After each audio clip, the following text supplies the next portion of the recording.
Welcome to the Product Clinic podcast. Very happy to be with you today. And we have a new guest, Rado. Welcome, Rado.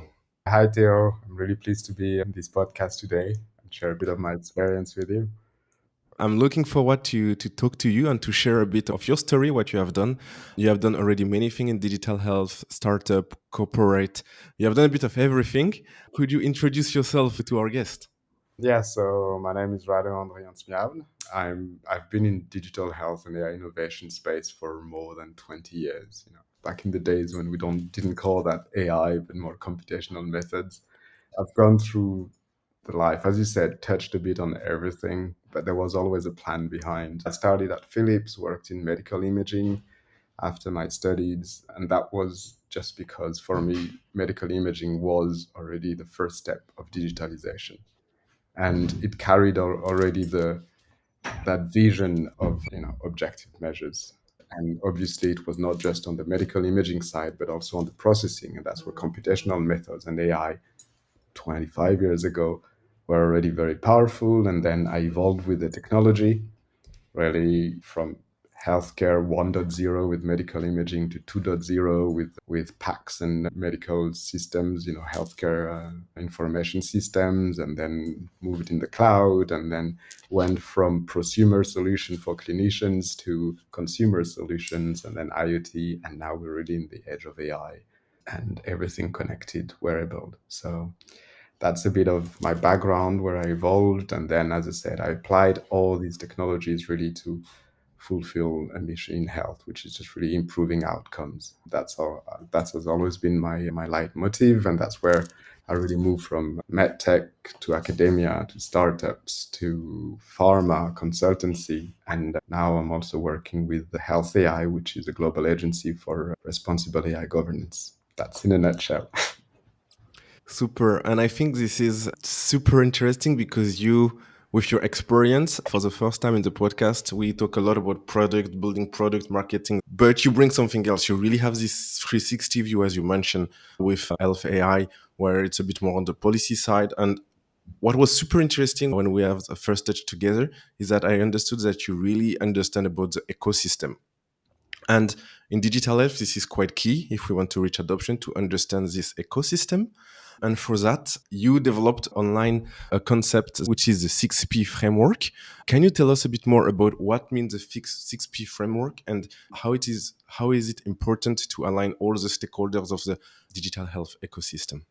Sure. So I first, a disclaimer, I didn't develop it on my own. It takes a whole team and it takes the 6 Ps to develop that concept. And obviously I'm working with lots of people really on it's more of a vision. And that vision is really that you need all health actors, stakeholders to change healthcare. And the 6 Ps are really the patients, the provider, so care providers as a whole. And then within that, you have all the specialties, the payers, the practitioners, the pharma companies, and the policymakers, and the last are the pioneers, so all the innovators in that space.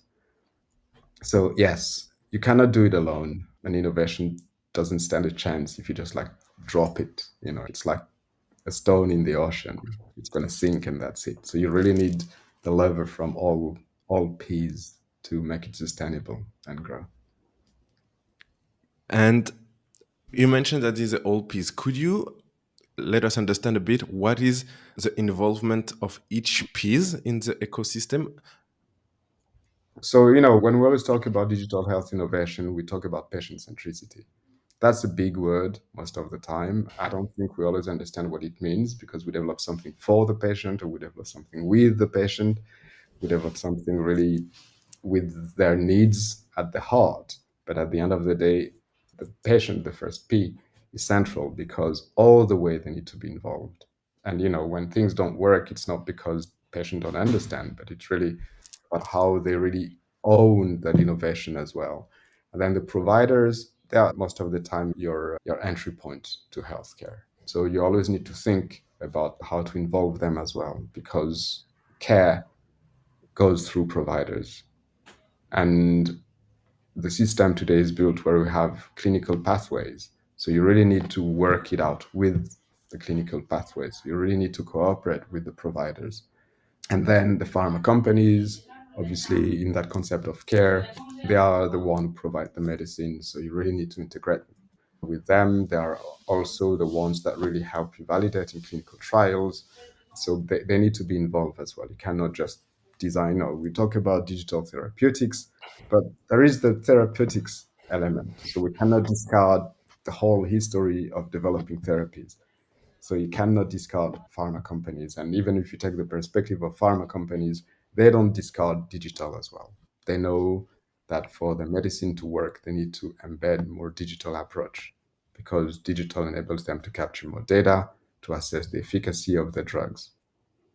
And then payers, obviously, we're in a system where it doesn't matter if you're talking about the US, Switzerland, France, Germany, the payers play a central role because they enable access in most of our healthcare systems. So if you get reimbursed, it's easier than if you don't. In healthcare, it's not like, you don't sell digital health solution like you sell croissants in a bakery. You just have buy it and that's it. It's a different model. So you really need to have that that perspective of the insurers. And then last but not least, policymakers, they're critical because they bring the laws. At the end of the day, they set the scene. They put the regulations in place. And today there is the big debate about AI in health. It's not regulated. If you put regulation, it hampers innovation. But innovators ask, okay, but can it be framed? Because we cannot get through, because nobody trusts us. So there is a huge role to be done from a policymaking perspective and governance.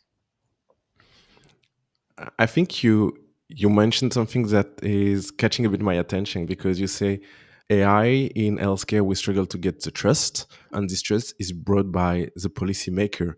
Can you explain more why you think that way, or at least this is what I understood? It's not just the policymakers. When we talk about policymaker, we always think about regulations. I mean, that's what they do. They put the legislation framework. I mean, we've got the EUA Act, which is not specific to healthcare. It's really the horizontal view of AI governance. And then you have the health vertical. Healthcare needs trust. Healthcare is built on trust. You need that at the beginning, and it needs to come from everyone. Again, as I said, the 6P need to make that happen. So what we do is really setting up the right approach to bring that trust. And we work in medical device. I mean, we talk about digital health. Most of the solutions are regulated under the MDR in Europe, FDA in the US, and globally IMDRF for software as medical device. So that's regulated. There are clear steps to bring the evidence so that you can build trust. This is exactly the same with medication.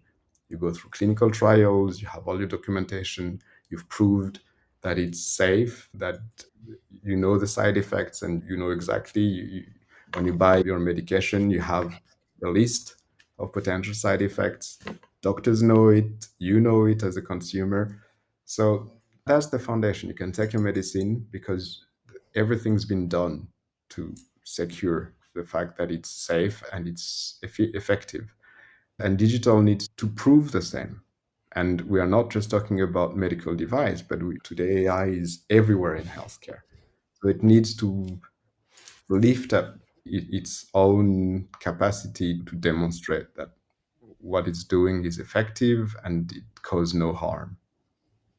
Mhm. Again, it doesn't need to be medical device. When we're talking about scribes, if they hallucinate and then a clinician just reads one of the AI documents and then there is a big mistake on the symptom because the script just misinterpreted something and then just goes and invents something else, that can have a major impact.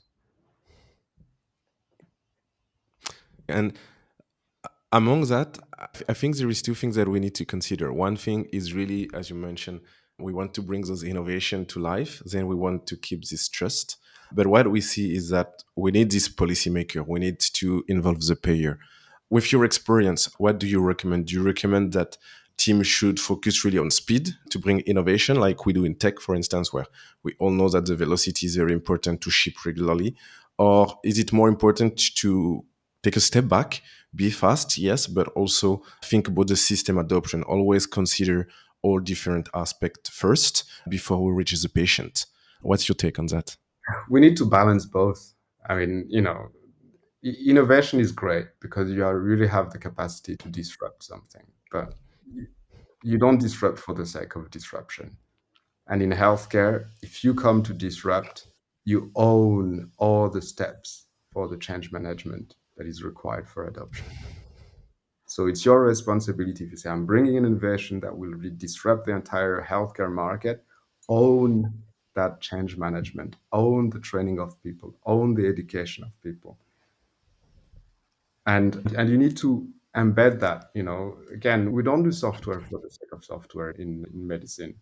We do it, and the primary focus is do not cause harm. And I think that's what you need to keep in mind. So, yes, go as fast as you can, scale as much as you want, but always make sure that you are not causing harm. And that means sometimes you need to put a handbrake and look and say, okay, look, am I transforming clinical workflows? So, how do I make sure that everybody's on board?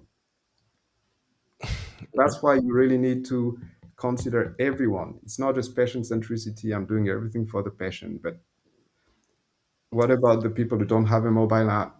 Do you leave them aside and that's it? You discard them. What about the Mhm. provider that you're disrupting all the workflows? Do you just like, yeah, it's okay, they'll adapt? No, they don't. They will just not adopt if you Mhm. cannot help them adapt. And again, then if you're shifting the whole payment model, can onboard the payers, define new copay payments with them. And obviously, if you're really disrupting the whole system, work with policymaker to ask them, okay, where is okay, where is it not? What do I need to demonstrate that it's appropriate what I'm doing? Because at the end of the day, I mean, policymakers will really include the regulators, but all the different bodies that really have an oversight. So health technology assessment bodies exist, and you need to work with them as well. That's totally true. And when you ask them to adapt, it remember me some experience where, you want to bring this innovation, you do multiple update for your software. And one of the feedback that I got personally with some clinician was that, can you please reduce the number of update you do? We just don't have time to absorb that. We struggle to follow up on. They don't want to get disrupted regularly, or even not at all if possible. They want Yeah. to keep their, let's say, they want improvement, but if possible, with minimum impact on their way of working. Because having an impact is when you think, oh, they just have to adapt a small thing. When you really go on site, down the road, you see that you have an impact on many things. Maybe on the nurse, maybe on the, I don't know, the secretary or someone else, and they need to teach everybody to do this new task. They are heavily stressed. They really have no time to implement all the change you do. You have, I don't know, five, six other provider like you that are pushing for their own update. And at the end of the day, it's very quickly overwhelming for Yeah. the customer. So you think it's just a little change for them. But if you look at from a more system perspective, then you realize that you have a significant impact. And then that is preventing your adoption to this hospital or to whoever, which sometimes is a bit difficult to realize, especially when you talk mainly to KOL or to key opinion leader, key doctors that have huge resources, that really wants to push innovation, but they have extra resources that, let's say, the main clinician, main market don't get access to. To that point, you're completely right. When you bring innovation, you work with specialists. You need that clinical expertise. And as you said, they might have more resources to really pull innovation to the right direction. But then when you deploy to a normal hospital, then they're already constrained, time constrained, admin constrained. And then it's yet another app, it's yet another dashboard. It's tough on them. And I think as innovator, we really need to take that into consideration. And okay, innovation goes at hyper speed, and then you plug that into systems that are slow. And you need to think about it. It's just like, yes, how do I balance? What cogs do I need to demultiply that velocity and make it really digestible for the rest of the ecosystem? And the ripple effect, as you said, you're impacting the nurses, you're impacting the payers. So you really need to think that through. And do you have an example of a fantastic startup or company that really had a potential to disrupt the market, but actually that were not able to really understand that systems, this ecosystem, and did not make it through because they were not able to align all the stakeholders. I think we have a couple of examples. I don't need to cite one specific, but all these unicorns that went burst, pair therapeutics, fantastic, but then no fit, hard, too big promises, too much expectation on them, and the system not ready. And then you think that's another debate, but I think you need to be a bit more zebra than unicorn in healthcare. You have a plethora of examples that startups are doing the right thing, but not in the right time, not with the right velocity, and not with the right momentum or the right partners.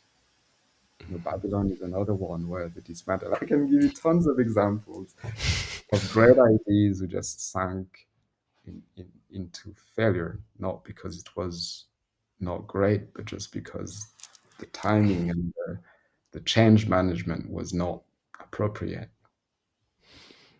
And on the other side, do you have like an example of ones that have done it very successfully and managed to get the traction and the adoption they wanted to get? Well, you see, you have lots of solutions that are growing today. And again, especially when you consider AI, the big problem is most of the project remain in pilot, and you see from pilot to pilot. Why? Because it's very hard to move from one country to another. And that's specific to AI because you use data from one country, one population, and it's, oh, okay, look, it's working, super accuracy, it's hyper specific, highly sensitive. And now you deploy it in another hospital and another setting, and then it's not working at all. You have all the data and statistic bias, and you have drift in your statistical sampling, and you realize your algorithm is not as accurate, and then you move it in another country and you're just like, oh, I haven't considered all these comorbidities that may impact because that was not in my original data. Is that failure? No, I think we just need to pay more attention to all these aspects. But you have solutions that have scale. If you look at diabetic retinopathy, you have solution that gets deployed today. We're still in the infancy. I mean, the latest report from the EU on AI adoption, digital health adoption, shows that it's not a full success story. And I think again, it's a combination of not having all stakeholders embarked in that adventure, and infrastructure is critical. When you build a solution and you don't have the infrastructure to bring you the right data, to bring you the right feedback, then it's not going to work. Talking to infrastructure, I think it's a great way to move to the next topic that I wanted to discuss with you. Because one part of your expertise is really on the 6P framework. But one thing that is also very important is a strategic alliance, having the right infrastructure to be able to launch, but also scale some digital health. Can you tell us more a bit about what the most overlooked part of digital health business model when it comes to infrastructure? What usually we struggle to put in place before we're able to actually deploy successfully in the different country? If I can just step back a little just before mentioning infrastructure specifically, innovation requires three components to really stick and work. One is really the sense of urgency. I think we've all acknowledged that we live in ailing healthcare systems and we need to do something about it. The load of chronic disease and comorbidities is growing. I've recently seen this live chart, moving chart from on LinkedIn, where you have how much countries pay for health and life and the lifespan, and you can pay less and really still improve lifespan and reduce a lot of comorbidities. But it's hard to bring through, and I think the sense of urgency is clearly here. The second, as you said, is infrastructure. I mean, you can see the example of Tesla. Yes, you can push lots of electrification in the automotive industry, but if you don't have chargers, nobody will adopt it. That's typical example. And then the third is really having that policy behind you, because you really need that incentive. And again, Tesla is the example where, okay, well, once they had support from government, and okay, we can say everything now with the current situation, it's not easy, but you need to have the right incentives as well. And I think That sense of incentive is not just from the policymakers, but that's also from all those stakeholders. And now to your question, what's overlooked? It's the integration and interoperability. Integration, you need the infrastructure for sure.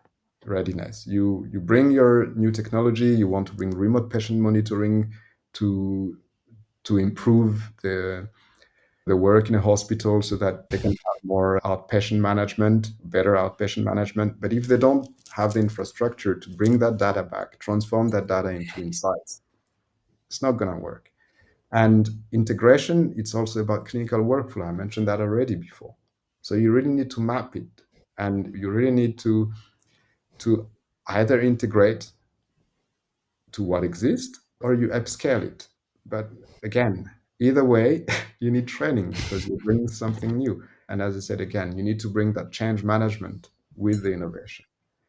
So that incentive is the third element, and the infrastructure remains the foundation. So bring it with you. You know, when cloud was just suddenly, oh, everything in the cloud, until the cloud proved that you can push the data in the cloud, hospital can safely push the data in the cloud, and it's secured. No one would accept, no one would tolerate. So, what are the cybersecurity measures that you need to really bring? The new pathways you need to create to enable that. So, one innovation never comes on its own. It always has that the set that goes around it that needs to be integrated. Mhm. This is right. Not everything is coming at the right time, as you mentioned. I Technology is there since a while. Cloud technology. Nobody needs to ask if it works or not. We all know that it's there since a while. But for instance, I know that it's still very hard to roll out any cloud solution in hospital due to now the recent request that they have on cybersecurity, and the cybersecurity is not necessarily there everywhere, and it's a huge cost for minor player. And I also wonder also sometimes if we don't even over ask sometimes the company, because when you look at it recently there's quite some data breach on cloud data, and now they put a very tight policymaker now wants to prevent that very seriously, also Yeah, because when you have this you lose the trust that yeah, as a I think that's the most important thing as a healthcare company, pharma company, you need to build that trust with the hospital and with the different provider, the payer. Nobody wants to pay for something when you know that there is huge risk behind yeah, it. yeah. And really, to that point, I think that's another thing that is overlooked. You know, I work with lots of startups, and it's just like, oh, okay, we want to use Amazon, we want to use, Azure cloud to really use that as a foundation for our solution. Yes, and you can use them today because they've done the due diligence, they've worked, they've proven that it could be deployed, fully cloud-based or hybrid system, or even now you have more providers that even have on-premises mini cloud solutions.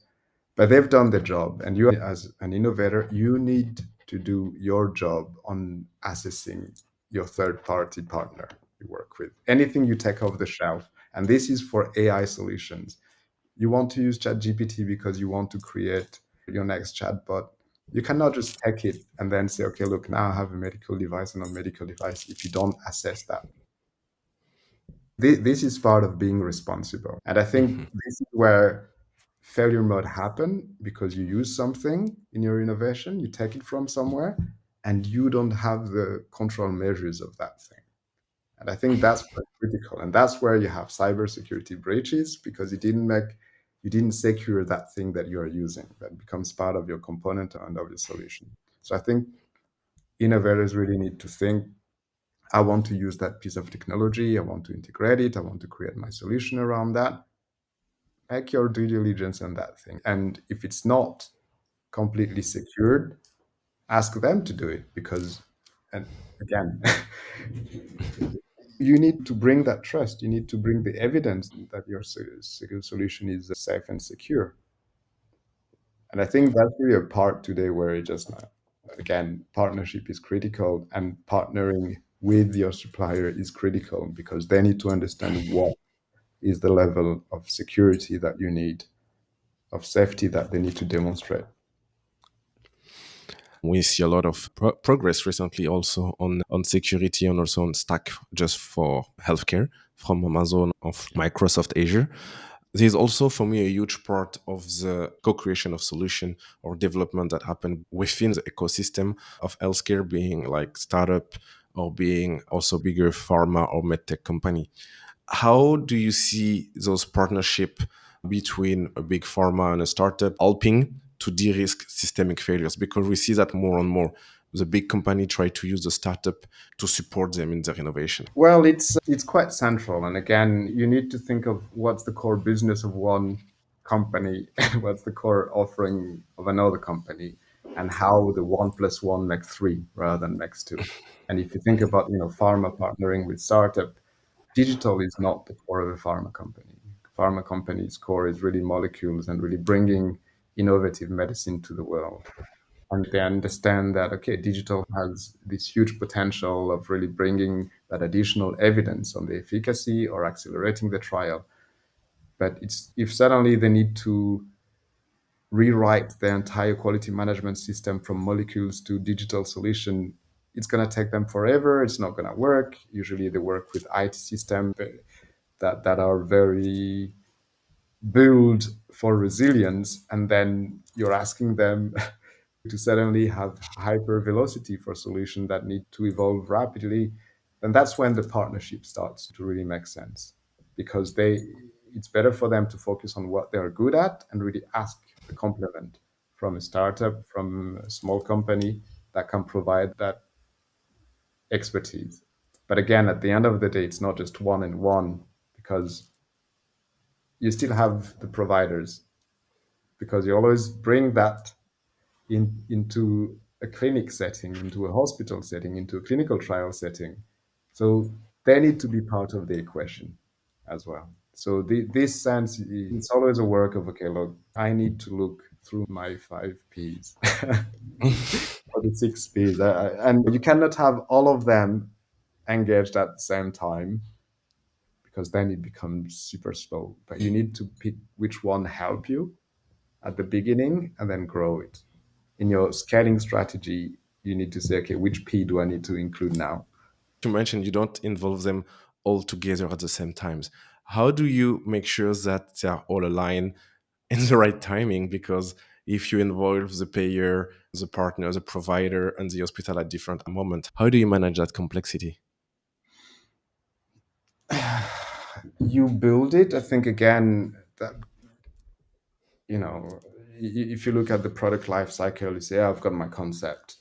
Then you're a technologist, so you will work with the subject matter expert in the clinical world. This would be your first entry point, and then you try to do your proof of concept, and you try to find more clinics to just test, and they become your users, and you bring some patient communities, patient associations to really see what the real need is for them, because you cannot, you need to put that into the equation as well, because we always talk about patient empowerment, but if you don't know which channels, which lever to use to get them click, it's not going to work. So you already have three: you as the technologies, and then your providers, and then the patients.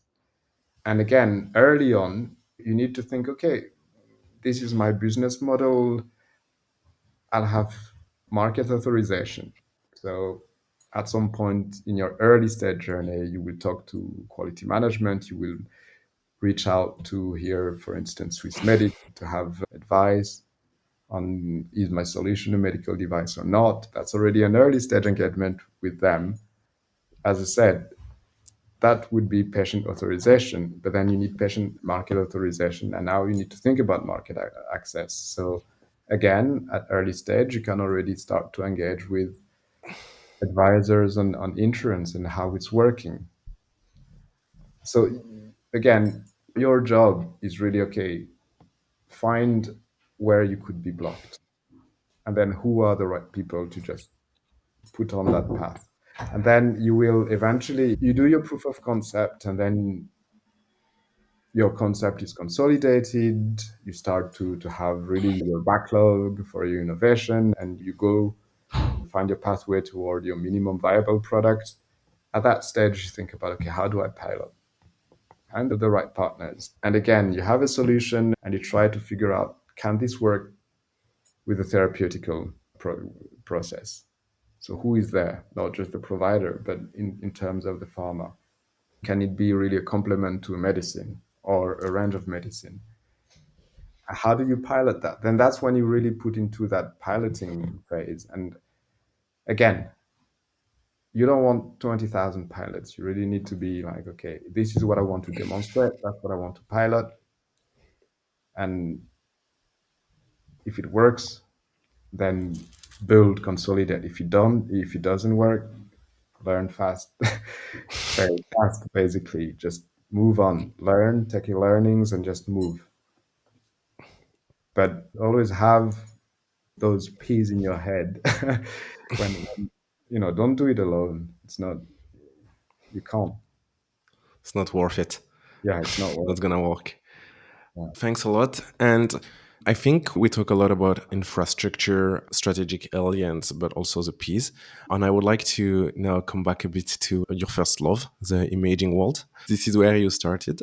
And I think that's maybe not the first one, but one of the first area of healthcare where we really were able to collect a lot of data and also quantify data. So, what did it change for you? Because imaging can enable you to measure value in healthcare, which is something that is a bit different before. It was a bit more, let's say, not quantifiable, but black or white if your pills or if your molecule work or not. Can you tell us what did teach you to work in that field? Well, I'll be very specific. I worked in MRI. And MRI, again, it works for CT, it works for PET. What you measure, the image you generate is quantified phenomenon of something physical happening. So that was already, as I said, I started with medical imaging because that was just like, we can measure something that we couldn't before. It's not just a picture and then it just makes figure it out. You measure something that is happening in the body. And with MRI, you have functional, you have anatomical, and when you play with other parameters, you just highlight different phenomena in the body.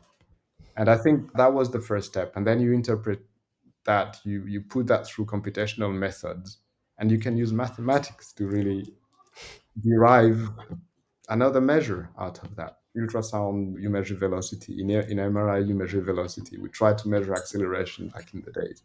Why? Because you can derive a physiological dysfunction and it's quantifiable. And this was, and again, it's still forever in love with medical imaging. It's impressive. And when you look at today, the first AI solution that got really approved and how many are approved now as medical device, most of them are in medical imaging because it's the most objective and quantifiable space we have. Moving away from that, what we can learn is today you can measure things that you couldn't before.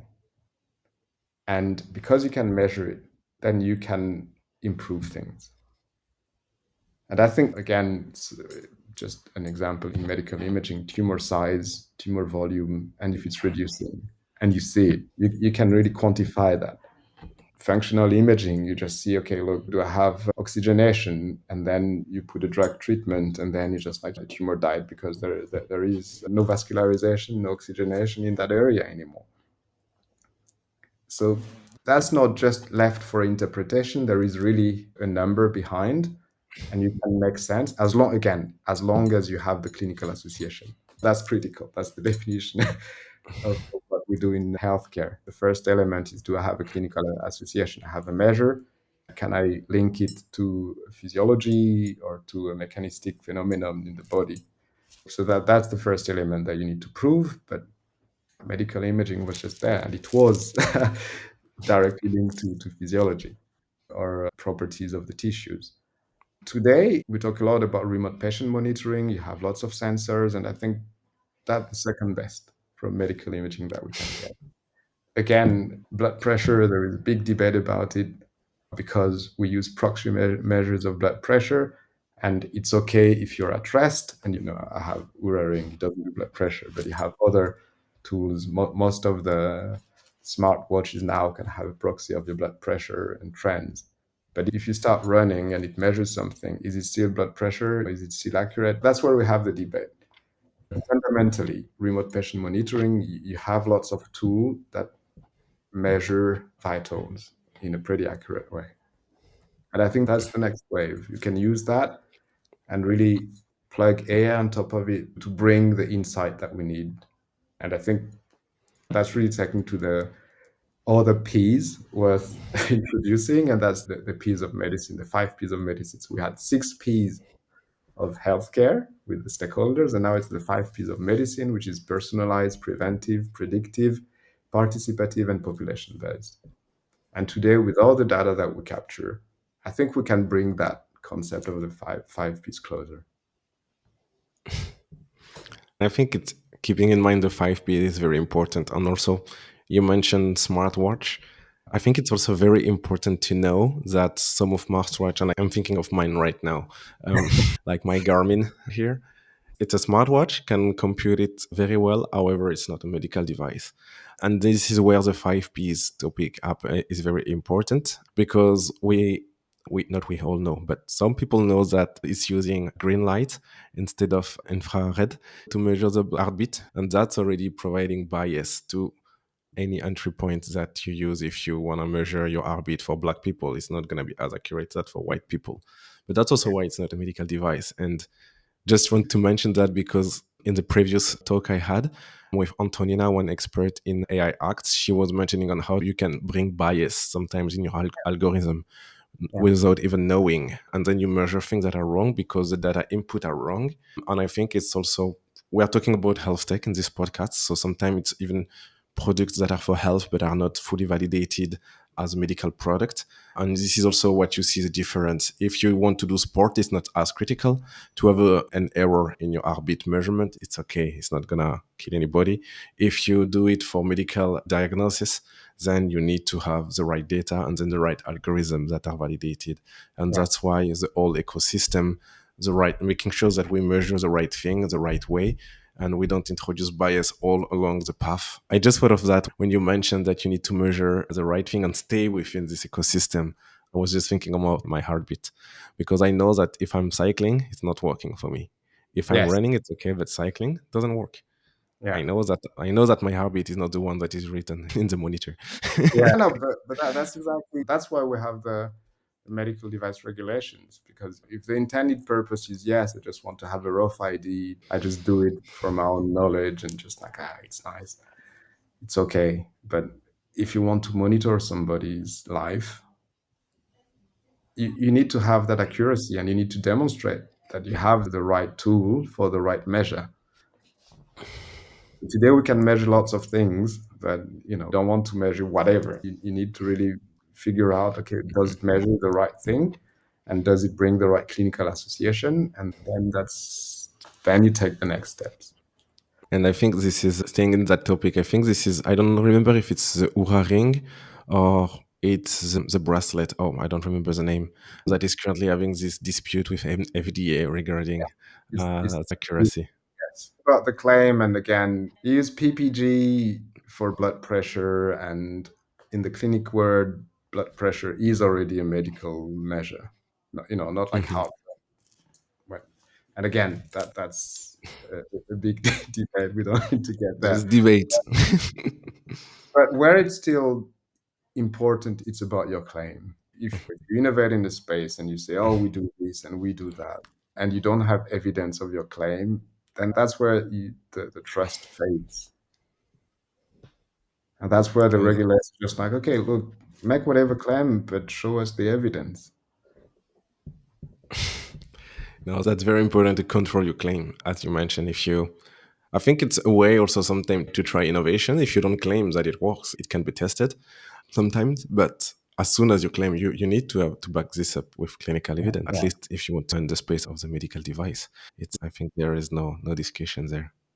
Well, I would say if you are in the space of healthcare, not just medical device, and that's Mhm. again, what does it mean to be responsible in that space? Healthcare is built on trust. Healthcare is built on evidence. So just bring the evidence. I mean, Don't throw a claim like this in the air. And I'm not talking about medical device specifically. Just claim something, then prove it. You don't need to run clinical trials, but again, we're talking about technologies. So back to medical imaging, I learned Fourier transformation back in the days. And it just, if you catch the signal, and if you want to be accurate, it just the Nyquist theorem, just sample it at the frequency that you make sure that you don't lose the value of what you try to measure. So yes, you have something that measures heart rate. It's not that accurate, but you only want a trend, that's fine. But if you want it to have a clinical meaningfulness, make sure that your sampling rate is good enough for whatever you want. And if you say, okay, look, it can measure accurately heart rate until 150, that's your claim because that's what you evaluate. If you say now I can really measure arrhythmia and dysfunctions that go up to 200 beats per minute, well, make sure you bring the right technology for that you can really measure those tiny fluctuations properly. And I think we're back to this. We're not talking about big clinical trials. We're talking about bringing that technology. And it's the same with AI, as if you use a certain type of data, it's the same. Just say, we use this. So this is the limitation. It will not work in black population. It will not work in Asian because in our sampling data, there was none. Make your claim clear, be transparent, and then evolve your product. But don't say, we solve that problem, and then you put it in the hand of a patient, and just because he was not part of the training data, it's not going to work for him and he'll die. That's not correct. I think we agree on that. Thank you, Rado. I think we're arriving towards the end of this episode. Before we close, I would love to give a chance to our listener to know where they can find you if they want to collaborate with you or find you online, where they can find you. LinkedIn, that's the first spot where you can find me. If you search Rado Andrian, probably find a picture of me there. And yeah, otherwise Andrian Consulting, and you can reach out as well. I mean, anything related to AI. I mean, we do great work at Health AI, so you can reach us through there as well. Thank you very much for this episode. I think packed with valuable insight for the product clinic community. Looking forward to have this episode online. And I say goodbye to all of our listeners and looking forward to talk to you soon for our next episode. Thank you again for having me today, and see you soon. See you.